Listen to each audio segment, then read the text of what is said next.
Welcome dear students, myself Nikhil Goenka, Faculty of Department of Chemistry would like to present the solutions of JEE Mains paper held on 6 September 2020, second shift. We will be discussing the physical inorganic part. Let's start with the first question. पहला question क्या है बच्चा? आपको दिख जा रहा होगा कि एक क्वेश्चन है यहाँ पे N2 plus 3H2 N2 plus 3H2 give 2 ammonia. इसका Kc का वैल्यू दे रखा है. केसी का वैल्यू कितना दे रखा है बच्चा? 64 दे रखा है केसी का वैल्यू. और आपसे एक दूसरी रिएक्शन का केसी का वैल्यू पूछा है. वो रिएक्शन क्या है? वो रिएक्शन कुछ ऐसा है बच्चा party. Ammonia N2H2, this is half and this is 3/2 बच्चा. ठीक है ना. तो यहां से ये रिएक्शन कैसे पहुंचेगी? पहले इसको उल्टा कर देंगे हम रिएक्शन को. तो 2NH3 N2 plus 3H2. अगर रिएक्शन को हम उल्टा कर देते तो केसी क्या हो जाता है बच्चा? रेसिप्रोकल हो जाता है. अच्छा, और यहां से यहां पहुंचने के लिए आपको क्या करना होगा? हाफ से मल्टीप्लाई करना होगा. फाइन. तो जिससे भी मल्टीप्लाई करते हैं रेज टू दैट पावर करना पड़ेगा आपको. तो जब ये पावर कर देते हैं तो हमें ये मिल जाता है. और केसी का वैल्यू यहां पे क्या आ जाएगा? 1/8. तो 1/8 कौन सा ऑप्शन है बच्चा? सेकंड नंबर ऑप्शन में. तो अपना करेक्ट आंसर सेकंड हो जाएगा बच्चा. नेक्स्ट सेकंड क्वेश्चन हम लोग देखते हैं बच्चा. क्वेश्चन है the element that can be refined by distillation. तो डिस्टिलेशन से डिफाइन करने के लिए क्या होता है? जिसका बॉइलिंग पॉइंट कम होता है उसको हम डिस्टिलेशन से कर सकते हैं. तो तीन ऑप्शन हमारे पास दे रखे, 3-4 ऑप्शन दे रखे हैं. निकल, जिंक, गैलियम, टिन. इसमें जिंक बॉइलिंग पॉइंट सबसे कम होती है, 907 डिग्री के आसपास होती है.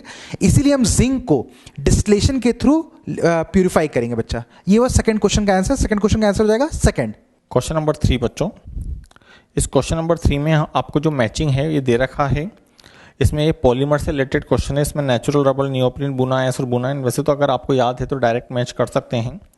तो बच्चों ए ऑप्शन इसमें दे रखा है बच्चों नेचुरल रबर. Natural rubber. अब आपको पता है बेटू नेचुरल रबर किससे बनता है? नेचुरल रबर बनता है बच्चों आइसोप्रीन से.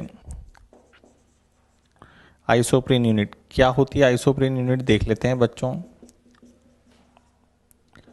CS double bond CS2.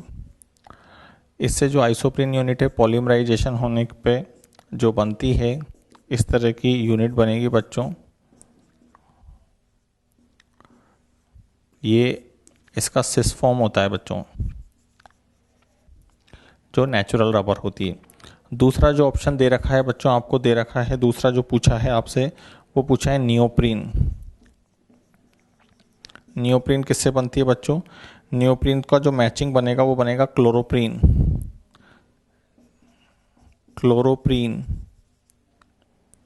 और थर्ड जो है बच्चों को दे रखा है आपको बुनाइन. बुनाइन बच्चों बुनाइन किससे मिलके बनता है? 1,3-ब्यूटा diene plus acrylonitrile plus acrylonitrile. और लास्ट वाला जो दे रखा है बच्चों वो दे रखा है आपको बुना एस. 1,3-ब्यूटाडाइन प्लस स्टाइरिन से मिलके बच्चों ये बनता है. तो सिंपल मैचिंग था एकदम NCERT बेस्ड. फोर्थ क्वेश्चन देखते हैं बच्चा हम लोग. फोर्थ क्वेश्चन क्या है? Misch metal is an alloy consisting mainly of. तो सबसे पहले पता होना चाहिए मिश मेटल क्या है. तो इसके बारे में इंफॉर्मेशन हमारे DNF ब्लॉक की शीट में स्ट्रेट NCERT फैक्ट है. मिश मेटल एक अलॉय होता है जो 95% लैंथेनॉइड्स को कंटेन करता है, 5% आयरन होता है और ट्रेसेस में सल्फर, कार्बन, कैल्शियम, एल्यूमिनियम ये सब होते हैं. फाइन. तो ज्यादातर प्रिडोमिनेंट पार्ट क्या होता है बच्चा बड़ी? लैंथेनॉइड्स होता है. तो अगर हम बात करते हैं misch metal is alloy consisting mainly of lanthanoid metals, तो 4 का आंसर क्या हो जाएगा बच्चा? 1 हो जाएगा 4 का आंसर. हम लोग देखते हैं बच्चे पार्टी फिफ्थ क्वेश्चन. तो फिफ्थ क्वेश्चन क्या है? Reaction of the inorganic sulphide, ठीक है, विथ डाइल्यूट H2SO4. तो इनऑर्गेनिक सल्फाइड है तो सल्फाइड क्या हुआ बच्चा पार्टी? SO3 2- हुआ. इसको हम एसिड से ट्रीट कर रहे हैं H2SO4 से.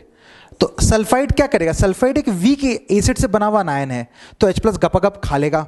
खाने के बाद क्या बनाएगा बच्चा पार्टी? H2SO3 बनाएगा. और H2SO3 टूट के हम लिख सकते हैं H2SO3 is nothing but SO2 gas plus H2O. ऐसा लिख सकते हैं बच्चा. ठीक है ना. तो the reaction of inorganic sulphide X, तो ये X हो गया बच्चा. ठीक है. With dilute H2SO4 release a compound Y. तो ये कंपाउंड Y हो गया, बहुत सुंदर। Reactions of Y with NaOH, तो अगर Y को NaH के साथ रिएक्ट करें, Y प्लस NaOH, तो ऐसे सोचो SO2 NaOH कहाँ में होगा, पानी में ही होगा बच्चा, तो SO2 को पानी में डाले तो H2SO3 बना, क्योंकि SO2 plus water is H2SO3, और NaOH डाल दी तो NaOH क्या करेगा, सारा H प्लस निकाल लेगा, तो अपने को क्या मिल जाएगा फिर से Na2SO3 मिल जाएगा बच्चा, फाइन। तो बोलते हैं reaction of Y with NaOH give X, हाँ सही बात है, X फिर से मिल गया अपन को। Further the reaction of X with Y and water, further reaction of Y and X and Y, ठीक है, X और Y का रिएक्शन कर रहे हैं, SO3 2 माइनस प्लस SO2, ठीक है ना, अच्छा, एंड वाटर है यहाँ पे, ठीक है ना, तो वाटर का मतलब क्या हो गया कि SO2 को आप क्या मान सकते हैं बच्चा पार्टी, H2SO3 मान सकते हैं। अफॉर्ड्स कंपाउंड Z, अफॉर्ड्स मतलब क्या बनेगा बच्चा, ठीक है ना, तो बड़ा सिंपल है, आप सोचिए कि इसको आप ऐसे इमेजिन कर सकते हैं, दिस इज H2SO3, तो इसके पास एक भी H प्लस नहीं है, इसके पास दो दो H प्लस है, तो भाई भाई इफेक्ट लगा दीजिए। भाई भाई इफेक्ट क्या होता है सर, बड़ा सिंपल है कि भाई बंटवारा कर लेते हैं, आपके पास एक भी H प्लस नहीं, मेरे पास दो दो है, मिल बांट के बीच में आ जाते हैं, तो बीच में आने से क्या बनेगा, HSO3 -1 बच्चा, और इसको हमने क्या नाम दे दिया बच्चा, Z नाम दे दिया है, ठीक है। तो Y एंड ZR, तो Y क्या SO2 है और Z हमारा बच्चा पार्टी ये हो गया अपना, ये सोडियम था यहाँ पे, ऐसे बोल सकते हैं Na प्लस था, तो इसकी वजह से क्या बन जाएगा यहाँ पे Na प्लस बन जाएगा, NaHSO3 माइनस, ठीक है ना। तो Y अपना बन गया SO2 और Z अपना बन गया बच्चा NaHSO3, तो ये कहाँ पे दिख रहा है, सेकंड नंबर दिख रहा है, तो सेकंड नंबर अपना आंसर हो जाएगा बच्चा। बच्चों क्वेश्चन नंबर 6 जो है वो IUPAC से रिलेटेड है। तो क्वेश्चन नंबर 6 में पूछा था IUPAC name of the following compound. सबसे पहले बच्चों हम कंपाउंड का स्ट्रक्चर बना लेते हैं। OH यहाँ पे दे रखा है बच्चों NH2, यहाँ पे CHO, और यहाँ पर आपको जो है ये NO2 ग्रुप आपको गिवन है। तो बच्चों सबसे बड़ा फंक्शनल ग्रुप प्रायोरिटी ऑर्डर में कौन सा है, ये वाला 1 2 3 4 5 6। अब ये लिखने के बाद बच्चों अल्फ़ाबेटिक ऑर्डर में इसका नाम जमा देते हैं। 5 पर क्या है बच्चों, 5 पर है अमीनो, 5 पर अमीनो, ठीक। 4 पे क्या है, हाइड्रोक्सी, OH को हाइड्रोक्सी बोलते हैं, एक कार्बन भी है तो हाइड्रोक्सी मिथाइल। 2 पर क्या है बच्चों, नाइट्रो, 2 पर है बच्चों नाइट्रो, तो नाइट्रो लिख दो। अब इसके बाद क्या लिखोगे बच्चों आप इसमें, अब आप इसका वैसे नाम होगा इसका बच्चों बेंजीन, बेंजीन कार्बल्डिहाइड, लेकिन ऐसा ऑप्शन में नहीं दे रखा है तो कार्बल्डिहाइड लिखते हैं, क्योंकि जब इसे पेरेंट चेन में काउंट नहीं करते, तो आपके ऑप्शन में जो दे रखा है वो बेंजेल्डिहाइड दे रखा है, तो आपको बेंजेल्डिहाइड ही टिक करना है, क्योंकि चारों ऑप्शन में वो है। हाँ बच्चों, अगर इस ऑप्शन में बेंजीन कार्बल्डिहाइड भी गिवन होता तो आप बेंजीन कार्बल्डिहाइड वाले को टिक करते। 7 नंबर बच्चा, dihydrogen of high purity that is greater than 99.95% is obtained through, it's a straight mug of fact from NCERT। Hydrogen करके चैप्टर है NCERT में, ये वहीं से उठाया गया, एज इट इज फैक्ट है। बनने का तो हाइड्रोजन सबसे बनता है, लगभग जो ऑप्शन दिए हैं लगभग मोटे मोटे तौर पे लगभग सबसे हाइड्रोजन बन जाएगा, ठीक है ना।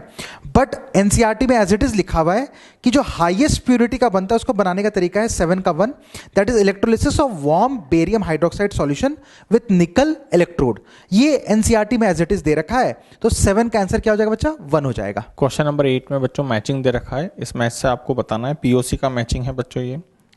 इसमें देखिए जो फर्स्ट मैचिंग आपको दे रखा है वो दे रखा है ल्यूकास रिएजेंट। सभी जानते हो बच्चों ल्यूकास रिएजेंट क्या होता है, HCl प्लस ZnCl2 के मिक्सचर को हम क्या बोलते हैं, ल्यूकास रिएजेंट। सेकंड जो रिएजेंट इसमें पूछा है वो पूछा है ड्यूमास मेथड, ड्यूमास मेथड। तो ड्यूमास मेथड में क्या लेते हैं बच्चों, ड्यूमास मेथड में कॉपर ऑक्साइड के साथ कार्बन डाइऑक्साइड लेते हैं। थर्ड जो है वह है जेल्डोल मेथड,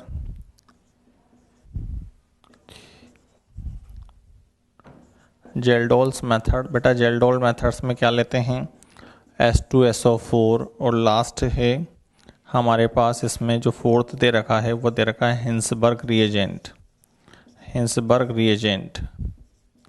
हिंसबर्ग रिएजेंट क्या होता है बच्चों, बेंजीन सल्फोनिल क्लोराइड, ये बच्चों हिंसबर्ग रिएजेंट होता है।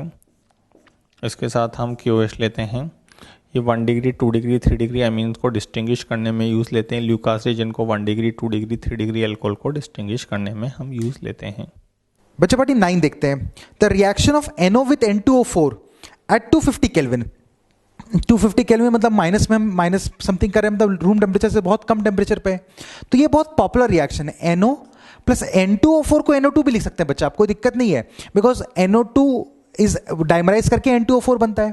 तो अगर आप इसको NO2 लिख दें तो बड़ा आराम से समझ में आ जाएगा, दिस इज N2O4। टेम्परेचर कितना बच्चा पार्टी, 250 केल्विन है। इसी को हम लोग N2O4 भी लिख सकते हैं, कोई दिक्कत नहीं है, ठीक है ना। तो N2O3 बन जाएगा, तो 9 का आंसर क्या हो जाएगा बच्चा, 4 हो जाएगा। 10 नंबर देखते हैं बच्चा लोग। एक रिएक्शन दे रखा है, आपको दिख जा रहा होगा यहाँ पे, कॉपर सॉलिड में कॉपर 2 प्लस जा रहा है जिसका कंसंट्रेशन है C1 मोलर, ठीक है ना। फिर सॉल्ट ब्रिज है कॉपर 2 प्लस C2 मोलर, फिर कॉपर सॉलिड है। Change in Gibbs free energy is negative, Gibbs free energy negative होता है, कब कंडीशन निकालना है, तो हम मान लेते हैं कि C1 is the concentration of copper 2 plus at anode and C2 is the concentration of copper 2 plus at cathode, ये बोल ही सकते हैं, ठीक है। तो अपन लोग एक इक्वेशन निकाल लेते हैं बच्चा, देखो एनोड का रिएक्शन लिखते हैं, copper goes to copper 2 plus anode, ए लिख मतलब anode plus 2 electron. Cathodic reaction क्या होगा बच्चा, copper 2 plus cathode plus 2 electron give copper. इसको अगर हम ऐड कर दें तो क्या बचेगा बच्चा, copper 2 plus cathode gives copper 2 plus anode, ठीक है। अच्छा, तो अगर हम इसका ई नॉट सेल देखें तो इसका ई नॉट सेल क्या होगा बच्चा, तो ई नॉट सेल इसका 0 हो जाएगा, because SRP of cathode minus SRP of anode will be 0। एक तरह से ये कंसंट्रेशन सेल है, तो ई नॉट सेल इज 0। अब हम नर्स्ट इक्वेशन लगा देते हैं, ई बराबर ई सेल बराबर E naught cell 0 minus 0.059 by n, 2 log of, ठीक है, एनोड, ये प्रोडक्ट अपॉन रिएक्टेंट। तो this is copper 2 plus anode, copper 2 plus anode को हमने क्या कंसंट्रेशन दिया था बच्चा पार्टी, C1 नाम दिया था, ठीक है ना, C1 अपॉन C2 ऐसा बोल सकते हैं बच्चा। तो E बराबर E cell basically is equal to, अगर हम नेगेटिव को ऊपर अंदर ले लें तो क्या हो जाएगा 0.059 by 2 log of C2 by C1 ऐसा बोल सकते हैं। अब बोला डेल्टा G नेगेटिव होना चाहिए, तो ई सेल को पॉजिटिव होना पड़ेगा, हाँ ई सेल पॉजिटिव है तो डेल्टा G नेगेटिव हो गया। तो ये कंडीशन क्या है, अगर हम ई सेल को पॉजिटिव बोल रहे हैं तो हम कह रहे हैं कि कहीं ना कहीं C2 is greater than C1। E cell positive तभी हो सकता है जब इसकी वैल्यू पॉजिटिव हो, और लॉग की वैल्यू पॉजिटिव तभी होगी जब C2 is greater than C1। अच्छा, तो C2 is greater than C1, क्या ऐसा कोई ऑप्शन दिख रहा है, नहीं, डायरेक्टली कहीं पे C2 is greater than C1 नहीं दिया है। अगर ये देता तो हम इसको कर लेते, या फिर इसको घुमा के दिया बच्चा कि C2 इज इक्वल टू, अगर हम देखते हैं बच्चा 4th number, C2 is equal to √2C1, मतलब कहीं ना कहीं इससे हम कह सकते हैं कि C1 कम था इसलिए उसको एक फैक्टर से मल्टीप्लाई करना पड़ा √2 से, और तब वो C2 के बराबर आ गया बच्चा, ठीक है ना। ऐसे तो आइडली आंसर यही देना चाहिए था, C2 is greater than C1, but ये ऑप्शन में कहीं नहीं है, तो हम लोग ऑप्शन मिला रहे हैं कि कौन सा एक ऑप्शन है जो C2 ग्रेटर देन C1 को मैच कर जा रहा है, तो वो मैच कर जा रहा है 10th का 4 नंबर में, तो 4th हमारा आंसर हो जाएगा बच्चा। आइए बच्चा लोग 11th नंबर क्वेश्चन देखते हैं हम लोग। A crystal is made up of two metals M1 and M2 and oxide ions, ठीक है। Oxide ions form CCP structure, तो अगर ऑक्साइड CCP स्ट्रक्चर फॉर्म कर रहा है बच्चा, तो आई कैन से ऑक्साइड के नेट एटम्स कितने होंगे, 4 होंगे एटम्स नेट, ठीक है। उसके बाद M1 cations occupy 50% the ऑक्टाइडल void, तो M1 कितने होंगे, तो अगर 50% द ऑक्टाइडल 50/100 इंटू ऑक्टाइडल वॉइड कितने होते हैं, जितने एटम्स होते हैं, तो 4 हो गया, दैट इज इक्वल टू बच्चा पार्टी कितना हो गया, दैट इज इक्वल टू 2, मतलब M1 के 2 एटम्स हो जाएंगे बच्चा, ठीक है। अच्छा, M2 occupies 12.5% of tetrahedral voids of oxide lattice, ठीक है। तो M2 इज इक्वल टू बच्चा 12.5/100 इंटू टोटल टेट्राहेड्रल वॉइड्स कितने होते हैं 8, दैट इज इक्वल टू बच्चा पार्टी 1। अच्छा, अब पूछ रहा है कि the oxidation state numbers of M1 M2 are, तो अगर हम इसका फॉर्मूला देखें बच्चा, तो देखो M1 कितनी बार आएगा, 2 बार आएगा, M2 कितनी बार आएगा बच्चा पार्टी, 1 बार आएगा, और ऑक्सीजन कितना बार, 4 आएगा, यही फॉर्मूला बनेगा। अच्छा, अब आपको पता है बच्चा पार्टी कि नेट, क्योंकि यूनिट सेल को न्यूट्रल होना पड़ेगा, अगर यूनिट सेल न्यूट्रल होगा तभी एज अ होल हमारा क्रिस्टलाइन लैटिस पूरा क्रिस्टल न्यूट्रल होगा, ठीक है ना। तो ऑक्साइड का चार्ज कितना है, ऑक्साइड की वजह से नेट चार्ज क्या है, 4 माइनस है, सॉरी ऑक्साइड 2 माइनस है, तो 4 लेके क्या हो गया, ओवरऑल 8 माइनस हो गया। अब 8 माइनस चार्ज को यहां बैलेंस करना है, तो कैसे कर सकते हैं 8 को, तो अगर हम ऑप्शंस के थ्रू जाएं, ऑप्शन से कर लेते हैं, कोई दिक्कत नहीं है, कि पहला का +2 बोला है और दूसरा का +4 बोला है, तो क्या +8 चार्ज आ जा रहा है, देख लेते हैं, तो 2 2 4 आ जा रहा है, तो बस पहला ही आंसर हो जाएगा 11 का 1। एक बाद वाला भी देख लेते हैं कि कहीं वो तो नहीं है, देख लेते हैं, तो इसका 3 बोला है और इसका 1 बोला है, तो नहीं हो सकता बच्चा, 3 2 6, मतलब 2 बार आ रहा है M1, तो 3 2 6, और इसका एक ही बार लेंगे हम लोग 1, तो 7 ही चार्ज होगा, तो यूनिट सेल न्यूट्रल होगा तभी पूरा क्रिस्टल न्यूट्रल होगा बच्चा, तो इसका आंसर क्या हो जाएगा, 11 का 1 नंबर आंसर हो जाएगा। चलिए बच्चा लोग 12th देखते हैं हम लोग, 12th नंबर।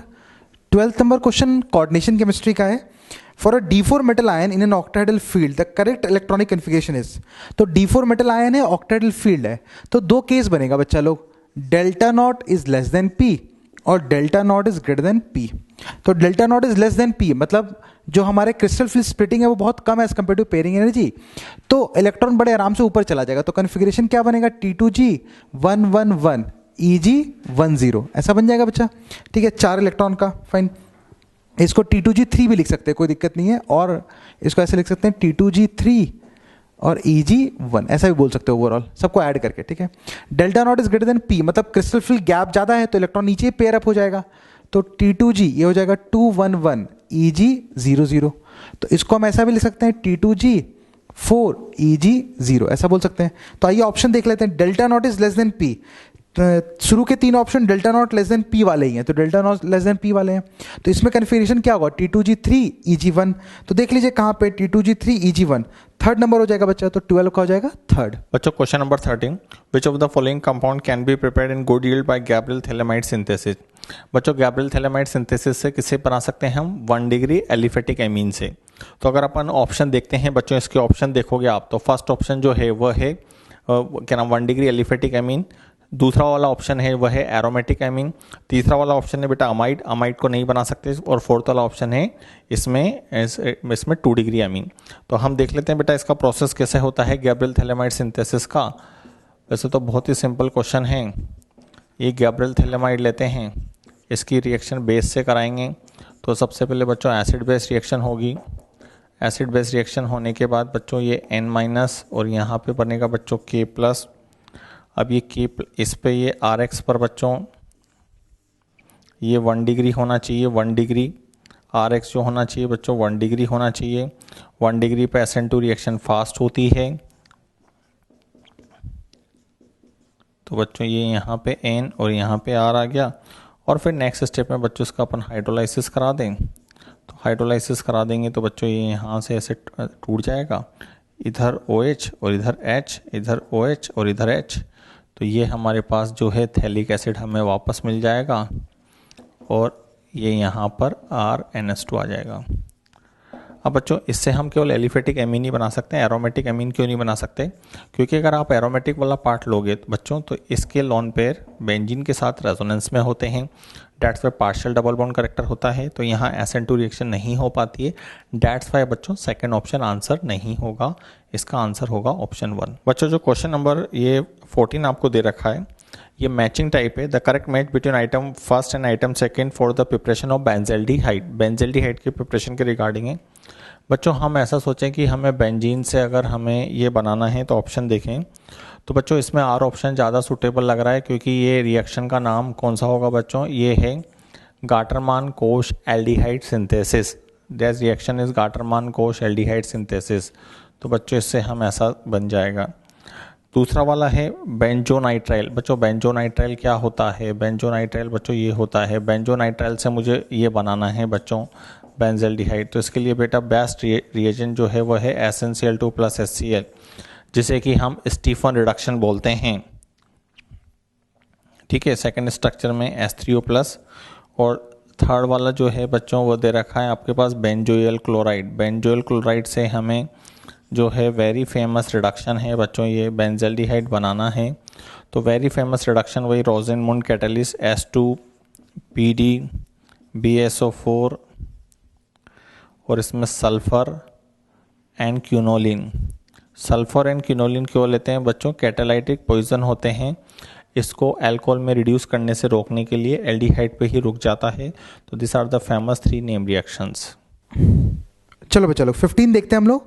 15 क्या बहुत सिंपल सा क्वेश्चन है मोल कंसेप्ट से। ऐसे तो देखो, तो बोला था average molar mass of chlorine is 35.5 gram per mole.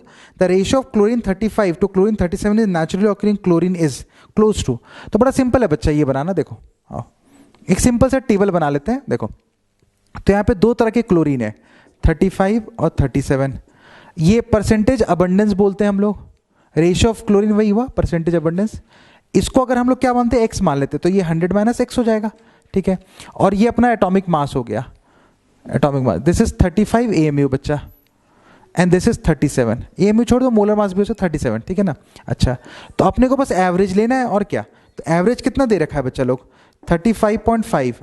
Average क्या हुआ, इन दोनों का मल्टीप्लीकेशन 35x और इन दोनों का मल्टीप्लीकेशन का सम 37 into 100 minus x upon net abundance 100 हो गया, ठीक है ना। इसको सॉल्व कर लेंगे तो x will come out to be बच्चा party 3/4, sorry x will come out to be 75। इसको सॉल्व कर लें, आप सॉल्व करिएगा तो x का वैल्यू 75% आ जाएगा, ठीक है ना। अच्छा, तो ये वैल्यू हो गया 75% हो गया, ठीक है ना। 75% आ जाएगा सॉल्व करके, कोई दिक्कत नहीं है। और ये वैल्यू कितना हो गया 25%। तो इनका अबंडेंस का रेशियो बोला था, रेशियो ऑफ क्लोरीन 35 to 37, तो कितना हो जाएगा 75/25, दैट इज 3:1। तो 3:1 कहाँ दिख रहा है, 15 का आंसर हो जाएगा 4 नंबर बच्चा, 3:1। बच्चों क्वेश्चन नंबर जो 16 है वह है which one of the following statement not true. तो ट्रू स्टेटमेंट के बारे में देखते हैं हम, ऑप्शन देखते हैं। तो बच्चों लैक्टोज दे रखा है यहाँ। अब आपको पता है बच्चों लैक्टोज क्या होता है बच्चों, डाइसैकेराइड। लैक्टोज के हाइड्रोलाइसिस से क्या मिलता है, beta D glucose plus beta D galactose.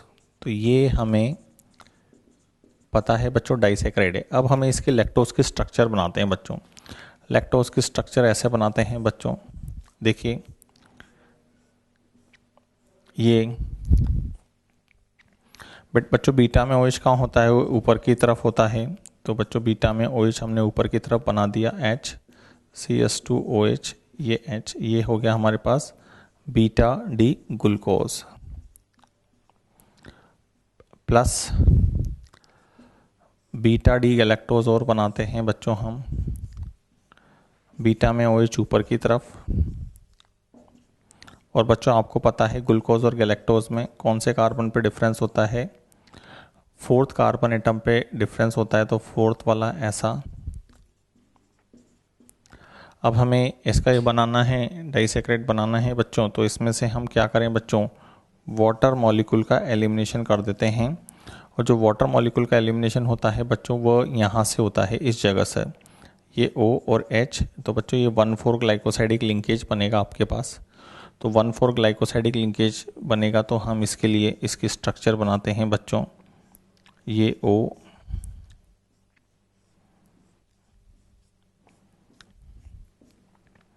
बाकी स्ट्रक्चर को हम ऐसे कैसे कर लेते हैं, छोटा हो गया थोड़ा, इसको इस वाली रिंग को थोड़ा बड़ा बना देते हैं। ये बच्चों यहाँ पे CS2OH, यहाँ H, यहाँ पर बच्चों OH H, यहाँ पर OH और H, जैसा का ऐसा है वैसा लिख देंगे। अब बच्चों यहाँ OH H, OH H, OH H, यहाँ H, यहाँ CS2OH। ये बच्चों ग्लाइकोसाइडिक लिंकेज है, 1,4 ग्लाइकोसाइडिक लिंकेज, ये 1,4 ग्लाइकोसाइडिक लिंकेज है। अब बच्चों ये एनोमेरिक कार्बन पे क्या है OH। अगर एनोमेरिक कार्बन पे बच्चों OH होता है तो उसे बोलते हैं हम रिड्यूसिंग शुगर। अब इसके बच्चों हम ऑप्शन पढ़ते हैं कि भाई कौन सा ऑप्शन इसका करेक्ट है। Lactose contain alpha glycosidic linkage between C1। Alpha glycosidic linkage गलत है बेटा, बीटा ग्लाइकोसाइडिक लिंकेज है ये। तो लिंकेज है मतलब स्टेटमेंट 1 ही गलत है, उसने गलती पूछा है। लैक्टोज इस डाइसैकेराइड इट कंटेन, ये बेटा डाइसैकेराइड है और उसका फॉर्मूला भी आप लिखोगे तो इनसे मॉलिक्यूलर फॉर्मूला लिखोगे तो मॉलिक्यूलर फॉर्मूला आएगा C11H22O11। ये बोल रहा है 8 हाइड्रोक्सी ग्रुप है, इसमें गिन लेते हैं बच्चों 1 2 3 4 5 6 7 8, बिल्कुल सही है बेटा। ये थर्ड वाला ऑप्शन है on hydrolysis lactose gives D glucose and D glucose, बिल्कुल सही है। हाइड्रोलाइसिस पे ये ग्लूकोज और गैलेक्टोज देता है। Lactose is reducing sugar and it gives Fehling solution test. बच्चों ये एनोमेरिक कार्बन पे OH है, तो एनोमेरिक कार्बन पे OH होता है तो रिड्यूसिंग शुगर, जो रिड्यूसिंग शुगर होती है वो टॉलरेंस रीजन और फेलिंग सॉल्यूशन को रिड्यूस कर देती है। अब बच्चा पार्टी 17 देखते हैं। सॉल्यूशन कॉलिगेटिव प्रॉपर्टीज का क्वेश्चन है, देखो a set of solutions prepared by using 180 gram of water as a solvent and 10 gram of different non-volatile solute ABC. The relative lowering of vapor pressure in the presence of these solutes are in order. तो 70 number देख रहे हैं, ठीक है ना। तो हम लोग को पता है RLVP, relative lowering in vapour pressure is equal to I into mole fraction of solute. ऐसा बोल सकते हैं RLVP is I into mole fraction solute, क्योंकि नॉन वॉलेटाइल कुछ नहीं बोला तो नॉन इलेक्ट्रोलाइट भी मान सकते हैं, तो I का वैल्यू 1 ले सकते हैं हम लोग, ठीक है ना। तो RLVP is actually equal to mole fraction of solute. तो हम लोग क्या करते हैं, सबका मोल फ्रैक्शन निकाल लेते हैं, A का, B का और C का, 3 ऑप्शन का मोल फ्रैक्शन निकाल लेते हैं। जैसे A का 10 ग्राम है, मोलर मास दे रखा है और उसका पानी का भी मास दे रखा है 180 ग्राम, तो A का मोल फ्रैक्शन क्या होगा, सबका मोल फ्रैक्शन निकालना है XA, तो 10 अपॉन बच्चा 100 अपॉन 10 अपॉन 100 प्लस पानी का कितना हो जाएगा 180 अपॉन 18। तो one you solve this is 0.1 upon 0.1 plus 10, तो इट इज रफली अराउंड 0.1 अपॉन 10 बोल सकते हैं बच्चा। ये वैल्यू तो बहुत छोटी सी है, इसको नलिफाई भी कर सकते हैं। अच्छा ये हो गया। XB देखते हैं, mole fraction of B, fine. तो इसमें कितना बच्चा पार्टी 10 ग्राम डाला है इसमें, 10 अपॉन 200, ठीक है ना, अपॉन 10 अपॉन 200 प्लस 180 अपॉन 18।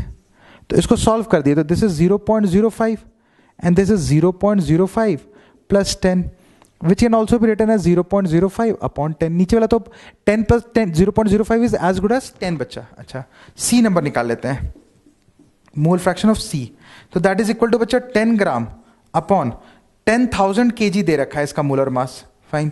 तो 10 अपॉन 10,000 प्लस 180 अपॉन 18 पानी, तो दिस इज इक्वल टू बच्चा पार्टी कितना हो गया, ये अगर काटे तो 0.001 ऐसा बोल सकते हैं बच्चा पार्टी, ठीक है ना, 1 अपॉन 1000, ठीक है। और इसको 0.001 plus 10 can be written as 0.001 upon 10। तो अगर देखा जाए बच्चा पार्टी तो एक का मोल फ्रैक्शन सबसे ज्यादा है, इसलिए उसका RLVP सबसे ज्यादा होगा। तो RLVP का ऑर्डर क्या होगा, A greater than B, B greater than C। तो ये ऑप्शन कहां दिख रहा है, 17 का 1 में दिख जा रहा है, तो 17 का 1 आंसर हो जाएगा। अब बच्चा लोग 18 देखते हैं, मेटलर्जी से क्वेश्चन है। For a reaction 4M plus NO2 gives 2M2ON, the free energy change is plotted as a function of temperature. तो इलिंगम डायग्राम का क्वेश्चन है बच्चा ये वाला, ठीक है ना, ये ऐसे बनता है Ellingham diagram. Ellingham diagram is a plot of delta G of the reaction, जो रिएक्शन दे रखा है वर्सेस टेम्परेचर का प्लॉट होता है, ठीक है ना। तो यहाँ पे डेल्टा जी 0 होता है, यहाँ पॉजिटिव होता है, यहाँ डेल्टा जी नेगेटिव हो जाता है बच्चा, ठीक है ना, ऐसे बोल सकते हैं। ये डेल्टा जी का ऑर्डर है, फाइन। यहाँ 0, यहाँ नेगेटिव, यहाँ पॉजिटिव, ठीक है। इलिंगम डायग्राम टिपिकली कुछ ऐसा रिप्रेजेंट करते हैं, ऐसे तो नॉर्मली ऐसा कुछ बीच में स्लोप चेंज होता था, ठीक है ना, वो तब होता है जब स्टेट चेंज होता है मेटल का, ठीक है। द फ्री एनर्जी चेंज, ठीक है, द टेम्परेचर, ये कर दिया, free energy change is plotted as a function of temperature, ठीक है। इलिंगम डायग्राम की बात हो रही है। The temperature below which the oxide is stable could be inferred, तो किस टेम्परेचर के नीचे ऑक्साइड स्टेबल है, तो हम कहते हैं इस यहाँ पे, इसके नीचे अगर रहता है तो इसको हम ऐसा भी लिखते हैं, M से मान लो ऐसे लिख देते हैं M2ON, ऐसा भी लिखा जाता है मेटल का, ठीक है ना। तो ये रिप्रेजेंट कर रहा है कि भैया अगर हम इस टेम्परेचर यहाँ से नीचे हैं, इस टेम्परेचर तक, यहाँ तक इस टेम्परेचर के नीचे हैं तो मेटल ऑक्साइड स्टेबल है, और इस टेम्परेचर के बाद हमारा मेटल ऑक्साइड डिकम्पोज होकर मेटल दे सकता है, ठीक है। The temperature below which the oxide is stable could be inferred from the plot as the point at which, ठीक है, the slope changes from positive to 0। नहीं, स्लोप नहीं 0 होता है, यहाँ पे तो क्या हो रहा है कि डेल्टा जी का वैल्यू चेंज हो जा रहा है इस पॉइंट पे, ठीक है। मतलब इस टेम्परेचर के पहले मेटल ऑक्साइड स्टेबल है, इस टेम्परेचर के बाद मेटल ज़्यादा स्टेबल है। Second number, the free energy change shows a change from negative to positive value, हाँ सही बोल रहा है। तो ये पॉइंट वही है, इसके बाद फ्री एनर्जी चेंज नेगेटिव से पॉजिटिव हो जा रहा है यार, ठीक है, यहाँ पे नेगेटिव से पॉजिटिव, तो 18 का आंसर क्या हो जाएगा बच्चा पार्टी, 2 हो जाएगा, ठीक है ना। अब बच्चा पार्टी 19 देखते हैं, एक सिंपल मैच द कॉलम है, ठीक है ना। Match the following compound, column 1 दे रखा है, ठीक है, जैसे Ca calcium hydroxide, NaCl, CaSO4 gypsum वगैरह दे रखा है, ठीक है ना, विद देयर यूजेस, ठीक है। कॉलम 2 में उसका यूजेस है, फाइन। तो कैल्शियम हाइड्रोक्साइड का क्या यूज है, कास्ट ऑफ स्टैचूज नहीं, वाइट वॉश, हाँ चल जाएगा वाइट वॉश, जो लाइम होता है, जो चूना होता है, वही कैल्शियम हाइड्रोक्साइड, कैल्शियम ऑक्साइड को पानी में डाले तो कैल्शियम हाइड्रोक्साइड बन जाता है, तो वाइट वॉश ठीक बैठ जाएगा। तो 1 का क्या हो जाएगा बच्चा, B, ऐसा बोल सकते हैं, 1 का B हो जाएगा, ठीक है। सेकंड NaCl, तो NaCl का किस में यूज होता है, कास्ट ऑफ स्टैचूज नहीं, वाइट वॉश तो निपट गया, एंटी एसिड नहीं, वॉशिंग सोडा प्रिपरेशन, हाँ सॉल्वे अमोनिया प्रोसेस होता है, कैल्शियम कार्बोनेट प्लस NaCl, ठीक है, Na2CO3 प्लस CaCl2 देता है, तो वॉशिंग सोडा प्रिपरेशन हो जाएगा। तो हम लोग ऐसा बोल सकते हैं 2 का क्या हो जाएगा बच्चा party, Delhi. Third calcium sulphate, ये जिप्सम है, तो जिप्सम तो ठीक है, प्लास्टर ऑफ पेरिस वगैरह उसी के काम आता है, स्टैचूज वगैरह बनाने के लिए, A। और 4 का क्या होगा बच्चा party, calcium carbonate, anti acids, ये 4 का हम लोग बोल सकते हैं बच्चा, एंटी एसिड वगैरह यूज हो जाता है, ठीक है ना। तो 19 का आंसर क्या हो जाएगा बच्चा, 4 हो जाएगा बच्चा, ठीक है ना। Question number 20, the increasing order of boiling point of major product ABC of following reaction.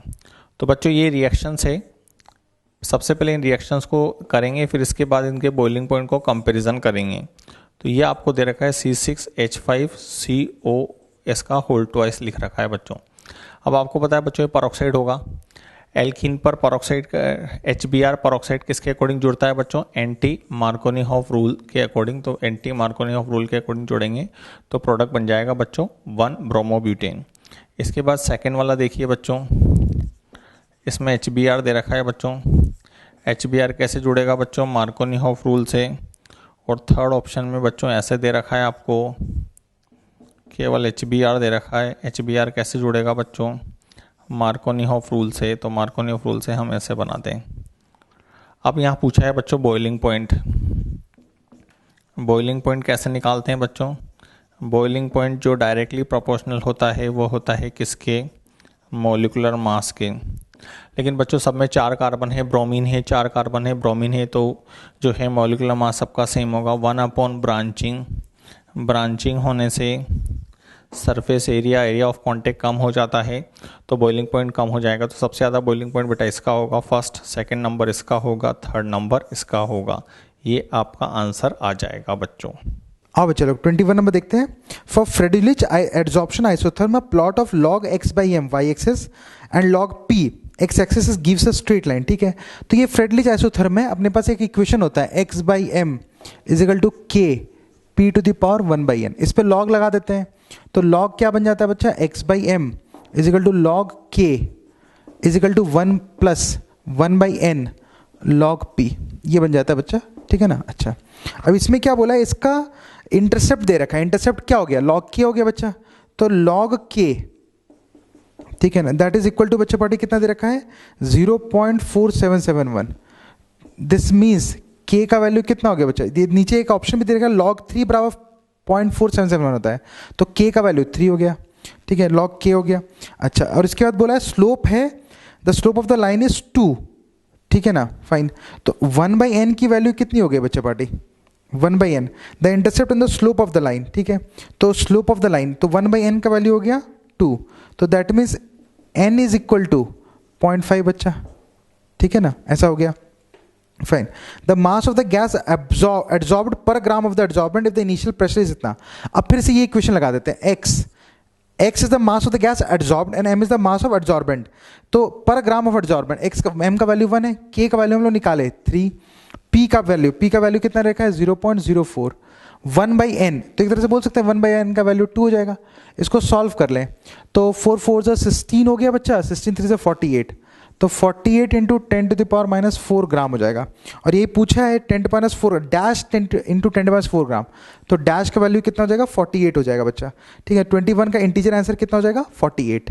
Question number 22 बच्चों, ए solution of phenol in chloroform. बच्चों जो जो जैसे बोलता जा रहा है वैसे वैसे करते जाएं। Solution of phenol in chloroform when treated with an aqueous NaOH। बच्चों ये एक बहुत वेल नॉन फेमस रिएक्शन है, राइमर-टिमान फॉर्मुलेशन। तो राइमर-टिमान फॉर्मुलेशन में क्या बनता है बच्चों, salicylaldehyde. Gives compound P as a major product, P ortho major product बनेगा क्योंकि हाइड्रोजन बॉन्डिंग होगी। The mass percentage of carbon in P, बच्चों इसमें मास परसेंटेज बताना है आपको। अब बच्चों इसका जो है आपको मोलर मास निकाल लो। कार्बन कितने हैं बेटा 7, हाइड्रोजन कितने हैं 1 2 3 4 5 6, ऑक्सीजन कितने हैं 2। इसका मास कितना होगा बच्चों 12 × 7 + 6 × 1 + 16 × 2, तो ये हो जाएगा अपने पास ये बेटा 84 + 6 + 32। तो इसको सम करेंगे तो आपके पास आएगा, ये आएगा बच्चों आपके पास 122। इसमें आपको मास परसेंटेज ऑफ कार्बन का बताना है। कार्बन का पार्ट कितना है बच्चों 84, टोटल कितना है 122 × 100। आप इसे कैलकुलेट करोगे बच्चों तो ये करीब करीब आएगा आपका 68.85, जिसे नियरली अप्रॉक्सीमेशन में आप 69 भी परसेंटेज लिख सकते हैं बच्चों। अब चलो 23 देखते हैं। If the solubility product of AB2 is 3.2 into 10⁻11, तो इसको हम लोग ऐसा लिख सकते हैं 32 इंटू 10⁻12 भी लिख सकते हैं. Then the solubility of AB2 in pure water is dash into 10⁻4, ठीक है ना. तो ऐसा लिख सकते हैं AB2 ये किस में जाएगा बच्चा, A2 प्लस 2B माइनस.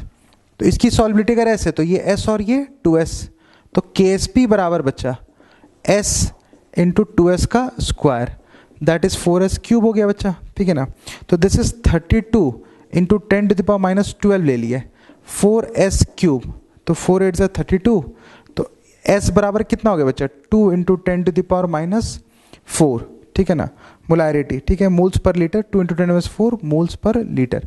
तो अपने को वैल्यू कितना रिपोर्ट करना है बच्चा, 10⁻4 के साथ क्या है, तो 2 है, तो 23 का आंसर हो जाएगा बच्चा 2. आइए बच्चा लोग 24 देखते हैं, केमिकल काइनेटिक्स का सवाल है. The rate of the reaction decrease by 3.55 times when the temperature was change from 40 degree celsius to 30 degree celsius, ठीक है ना. तो the activation energy of the reaction is, ठीक है, तो अपने पास फॉर्मूला है ये बच्चा simple, ln K2 by K1 is equal to 2 ये EA by R 1 by T1 minus 1 by T2, ऐसा लिख सकते हैं बच्चे पार्टी, ठीक है ना. तो बस इसको ऐसे बोल सकते हैं हम लोग कि यहाँ पे हम लोग T1 क्या मान लेते हैं, ऐसे बोल सकते हैं डिक्रीजेस बाय, तो इंक्रीज ऐसे कर सकते हैं हम लोग. तो अगर इसका वैल्यू लिखें तो ln दिस इज 3.55 बच्चा is equal to EA, R का वैल्यू 8.314, ठीक है ना. ओके 1 बाई इसको ले लेते हैं 303, इसको 313, इसको सॉल्व कर लेंगे पूरे.